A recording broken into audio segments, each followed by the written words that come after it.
Madurai டாப்ரிகா channel Navaneetha Krishnan Kalidas. போன வாரம் வெளிநாட்டில் எப்படி வாழ்க்கை இருக்குது அப்படின்னு போட்டிருந்தோம். நிறைய பேர் அதை பார்த்துட்டு ரொம்ப சந்தோஷப்பட்டிருந்தாங்க. அதுவும் வெளிநாட்டில் இருக்கவங்க நிறைய பேர் பார்த்துட்டு உண்மையை சொல்லிட்டீங்க அப்படின்னு சொல்லியிருந்தாங்க.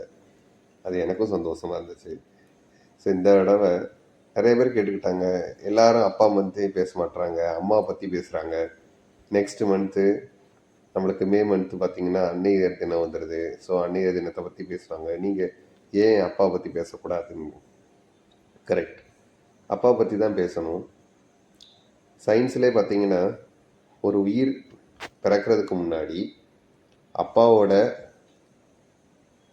உடம்புல 2 மாதம் இருக்குது. அதுக்கப்புறம் அம்மாவோட உடம்புல 9 மாதம் இருந்து 10வது மாதம் டெலிவரி ஆகுது. இதை புராணத்தில் எப்படி சொல்லியிருக்காங்கன்னா, ஸ்ரீராமச்சந்திரமூர்த்தி அப்பா வயிற்றுலேருந்து வரல, ஆனால் அம்மாவோட கருவில் வாசம் செய்தார். அதனால் அவர் பிறக்கிறதுக்கு 12 மாதங்கள் ஆச்சு. அது எப்படின்னா சயின்ஸ் மூலிமா கரெக்டாக இருக்கணும் அப்படின்றனால 12 மாதங்கள் கழித்து தான் அவர் பிறந்தார். ஸோ அதே மாதிரி தான்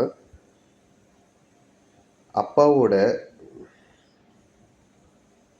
கேரிங் எப்படி இருக்குது அப்படின்னா, அப்பா எப்பயுமே எப்படி திரும்ப நினைப்பார், தான் பார்க்காத உலகத்தை தன் பிள்ளை பார்க்கணும்னு நினைப்பார்.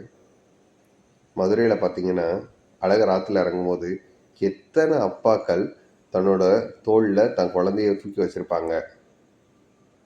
நிறைய அப்பாக்கள் கண்டிப்பாக இப்படி தூக்கி வச்சுருப்பாங்க. அதை அனுபவிச்ச நானும் தான்.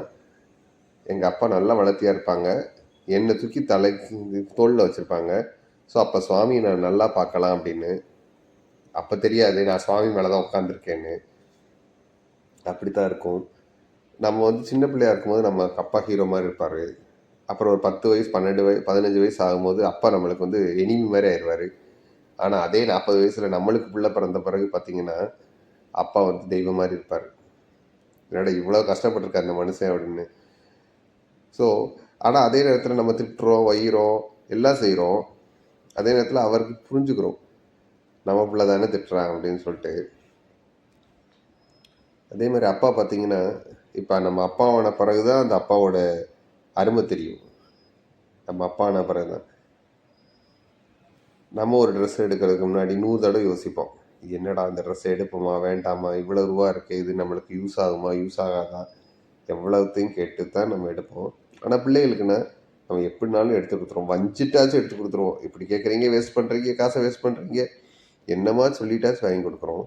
ஸோ நீங்கள் நல்லா நினச்சி பாருங்கள், அப்பா போடுற ட்ரெஸ்ஸும் நீங்கள் போடுற ட்ரெஸ்ஸும் ஒன்றா?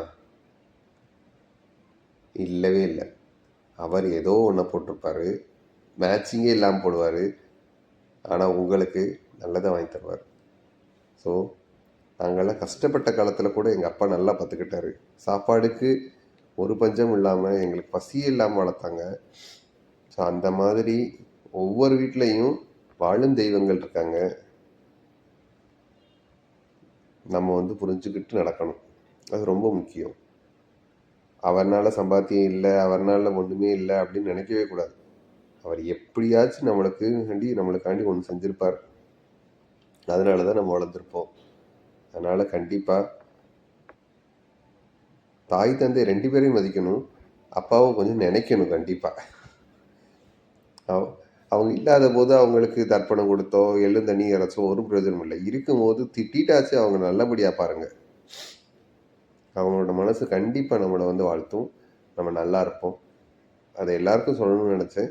நிறைய பேர் கேட்டுக்கிட்டாங்க, இதை பேசுங்க பேசுங்க, அதனால தான் சொல்கிறேன். நன்றி, வணக்கம்.